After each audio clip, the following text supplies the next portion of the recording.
Welcome to the Slop Farm. Enjoy the video. You start by confirming your GPU outputs and having the right cables and adapters on hand. Plug the primary monitor into the main GPU port first so the system boots predictably. Once done, connect the second monitor to another GPU output. Make sure connectors are fully seated. If a port type mismatch exists, use an active adapter.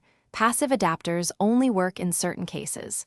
While you connect, check that monitors are powered and set to the correct input. This prevents detection issues later. Once your monitors are physically connected, open your OS display settings or the GPU control panel to detect them. You should arrange displays to match their physical layout and designate a primary screen for taskbars and apps. Make sure each monitor runs at its native resolution and preferred refresh rate so windows scale correctly.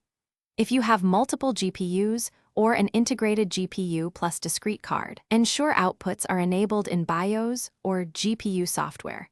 This avoids conflicts, and you finish by fine-tuning visual settings.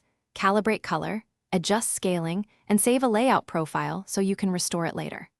Test multitasking across all three displays using a mix of windowed apps and full-screen content to confirm performance and GPU load remain acceptable.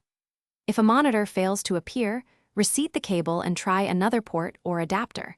Make sure you installed the latest GPU drivers and restart the system. If problems persist, swap the suspect monitor with a known working one to isolate hardware issues.